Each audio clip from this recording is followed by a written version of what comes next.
Greetings, friends! Yesterday, the NATO Summit took place in The Hague, and I can't believe I'm saying this myself, but it seems it actually went pretty well for Ukraine. This is madness. This is madness. Look, first of all, it's good that the American president met with Ukraine's President Zelensky. Secondly, it's good that they didn't argue. And thirdly, it's great that the American president started praising the Ukrainian president. I had a good meeting with Zelensky, and I had many good meetings. We had many good meetings with many people, many great leaders, but he is leading a brave fight. It's a tough battle. I also noticed another rather interesting thing, how Donald Trump's rhetoric on the issue of war and peace has started to change. Yesterday, he stated that it wouldn't be a bad idea for the American Department of Defense to be called the Department of War. You know, it used to be called the Secretary of War. Maybe for a couple of weeks we'll call it that because we feel like warriors. Most likely, the change in Trump's rhetoric is connected to recent events in Iran. But let me remind you, during his inauguration, Trump didn't talk about any war. He said he would be a peacemaker. The greatest legacy will be as a peacemaker and unifier. That's who I want to be, peacemaker and a unifier. We feel like warriors. The Russians took the results of this summit very seriously, and they are deeply upset. I too take the results of this NATO summit very seriously. I don't share the view that it's a joke. And the Russians will be even more upset than that if you just go ahead and throw a couple of hryvnias into the current rosaries right now. Don't forget, there's no such thing as a small donation. Every hryvnia should be converted into a destroyed Russian. Thank you, Seryoga, for wings and word. Soon, every Vanya will feel care. The payment details, as always, are in the description of this video. Right now we have many unpaid requests from Sumy region, from Pokrovsk, from Kostiantynivka. I am really asking for your help. And if for some reason you still haven't subscribed to my channel, make sure to do so. Yesterday, another interesting event took place. Will Vladimir Putin be put on trial or not? President Zelensky and the Secretary General of the Council of Europe signed an agreement to establish a special tribunal to investigate the crime of aggression against Ukraine. The news seems good, but there is one catch. In order to bring Vladimir Putin to justice, since he is the subject of this crime, it is necessary to somehow catch Vladimir Putin. And there are some problems with that. Let's talk about something a bit more practical. Yesterday, the President of Ukraine, Volodymyr Zelensky, held a 50-minute meeting with the President of the United States, Trump, and it went quite well and was rather warm.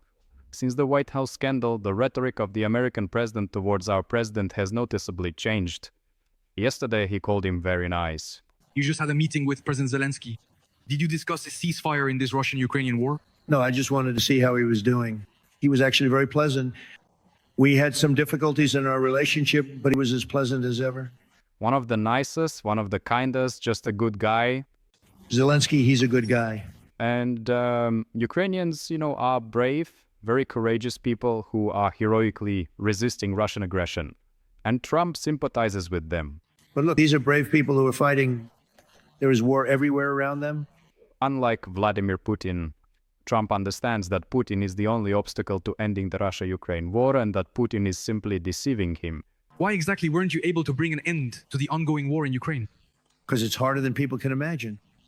Vladimir Putin was more difficult. There was also another good moment.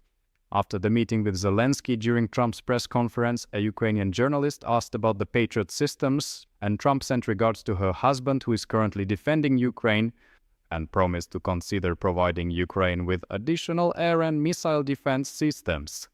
We'll see if we can make this possible. They're very hard to get. We need them too. We supplied them to Israel, and they're very effective, 100% effective. It's hard to believe just how effective they are. They want them more than anything else, as you probably know. That's a very good question, and I wish you the best of luck. I can see that this really troubles you.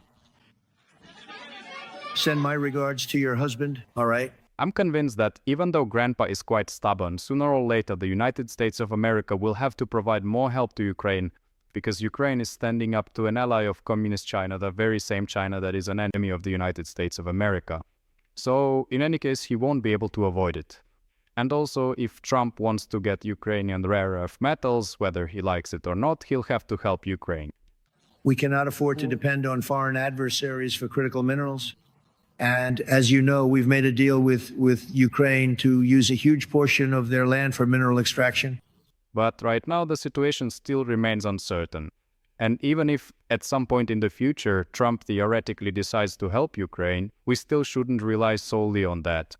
But he doesn't want to impose new sanctions against so-called Russia. As soon as we impose sanctions against Russia, if we did what everyone here wants, namely hit them with even more sanctions, we would probably lose the opportunity to discuss a ceasefire with them.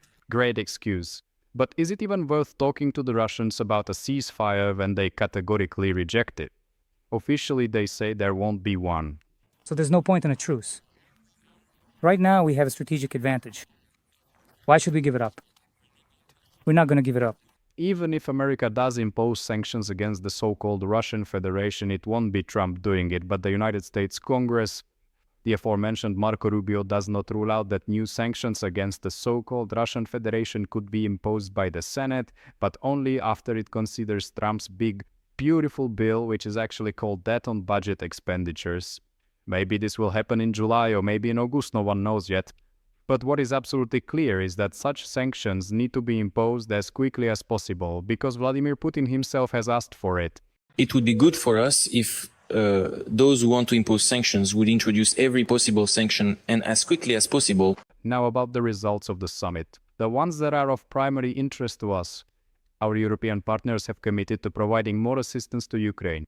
There are new packages of military aid, including investments in Ukrainian drone and missile production.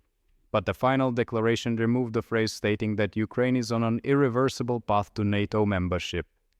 The Secretary General only said this verbally. That you can deter aggression in the future and on your irreversible path into NATO. We will not be NATO members, at least in the short term. But overall, the declaration is not bad. In it, the Russian Federation is described as a long-term threat to Euro-Atlantic security.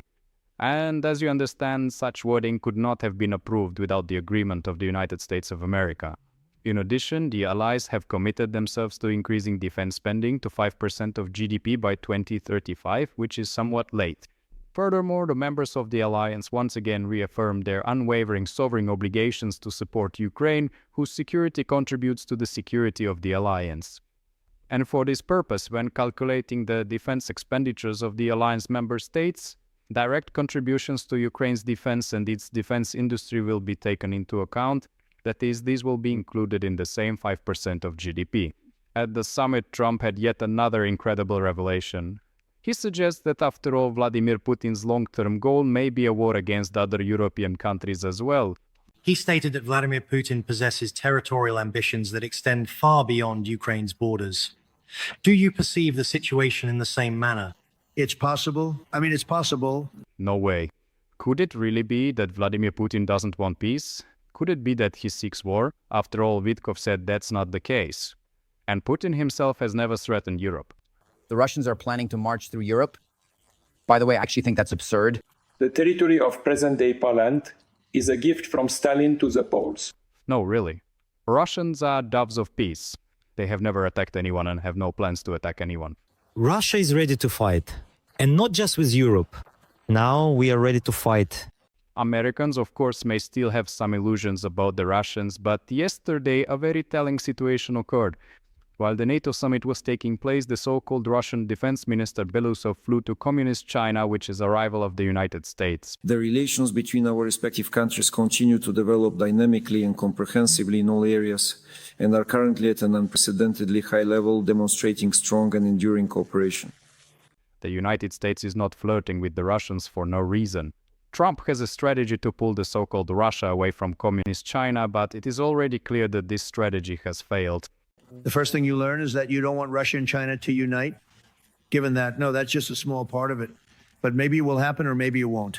The Russians watched the NATO summit very closely and were hoping for a conflict between Zelensky and Trump. But it didn't happen, so they started nitpicking not about the substance, but about the form.